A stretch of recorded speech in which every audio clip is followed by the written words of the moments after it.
Well, we've known for a few months now that Donald Trump will be the Republican nominee for president. He will be facing Joe Biden unless the Democrats pull a late surprise and go with someone else. But who will Donald Trump's VP pick be? Personally, I don't think it matters a ton, but I would suggest one name in looking at all of the different potential candidates. The first thing when looking at VP is just to go to the odds and see who's trending right now. You can see Tim Scott sitting plus 600. Nobody is a favorite here. He would be, I guess, the de facto favorite, but he is just 600. You can see other names on that list. You've also got Ben Carson. You've got Nikki Haley, who I'm sure it will not be. You do have Vivek Ramaswamy. A lot of people like Vivek. He's a fan favorite. I do not think it would be politically wise for Trump to basically pick a Trump 2.0, and I'm not saying Vivek is actually a Trump 2.0, but that's just how the general public sees him. Of course, he does have a lot of very similar beliefs to Trump. Who do I think Trump should pick? It's not going to guarantee him a victory, but it's going to help significantly make the Trump team and the Trump campaign more professional and more appealing to white women in this country. And if Trump wins them, by a bigger margin, to which I think Republicans should be winning white women in this country by a bigger margin.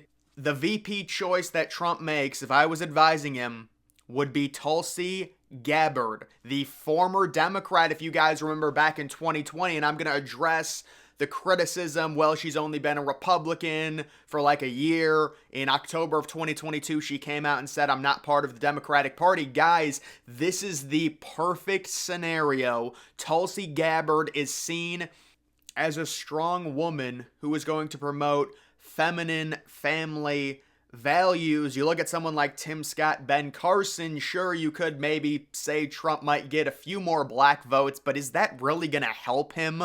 I don't see it. I think there's a opening here to add someone like Tulsi Gabbard. This is someone that really is going to appeal to the independents, and just imagine the idea of a former Democrat just 3 years ago switching sides. Of course, you're going to get people that call her a grifter. At this point, that term's been completely overused. It's very similar to the term racist. They just use it anytime someone switches up and believes something else. They're immediately a grifter. They don't actually have an argument. But Gabbard seemingly has woken up. And if you want to make the criticism and the argument, well, she was a liberal 3 or 4 years ago, we don't know if we can trust her. The people that have that argument are already going to vote for Trump no matter what. Think about it. Those are entrenched Republicans that would be concerned that someone, possibly being Trump's VP, might not fully be a conservative. Even if she is Trump's VP, those type of people are still going to vote for Trump.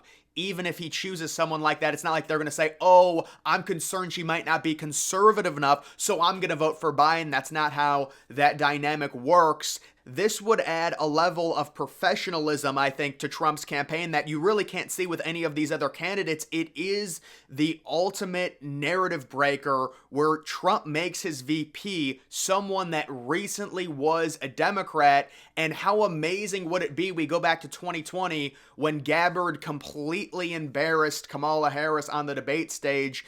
And of course, you have Democrats, their big pitch in 2024, democracy is at stake. This is the same party that completely rigged their own primary in 2016 against Bernie Sanders, and again in 2020 when they forced everyone to drop out before Super Tuesday and endorse Biden, basically guaranteeing he would be the nominee. But they're going to fight for our democracy, right? They rigged their own primary back-to-back cycles.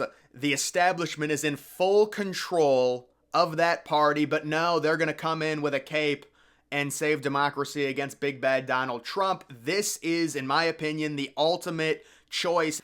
Imagine this power couple. It's Trump and it's Tulsi. It just makes complete sense because you've got that narrative of a former Democrat seeing the light and becoming a conservative, and then, oh, she's a grifter. They're just coping.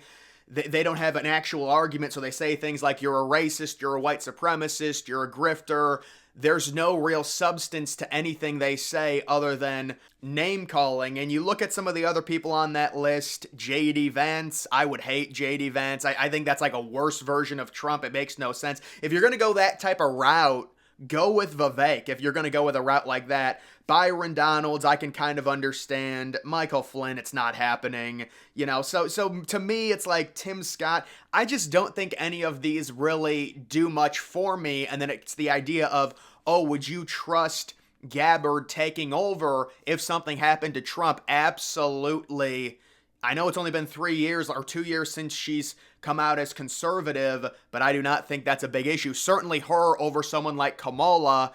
And imagine the VP debate that happens. I'm sure Kamala would not be interested in it, but think about the relationship that Tulsi Gabbard already has with someone like Joe Rogan. Yes, imagine Joe Rogan possibly setting up a VP debate. I know he's trying to get really into politics here soon. He's going to come out and endorse Trump. We all know it.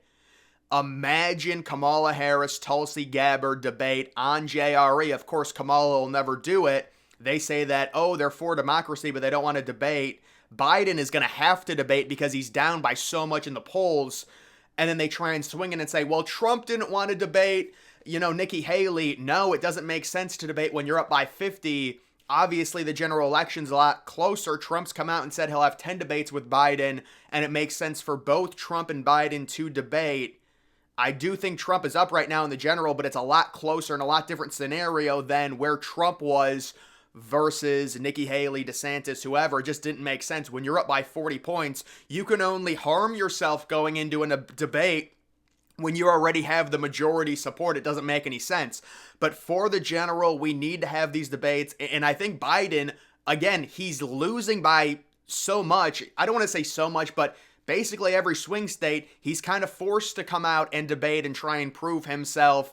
And I know I read something, Biden's pissed off. He says he's not going to get in credit in terms of the economy, in terms of the stock market.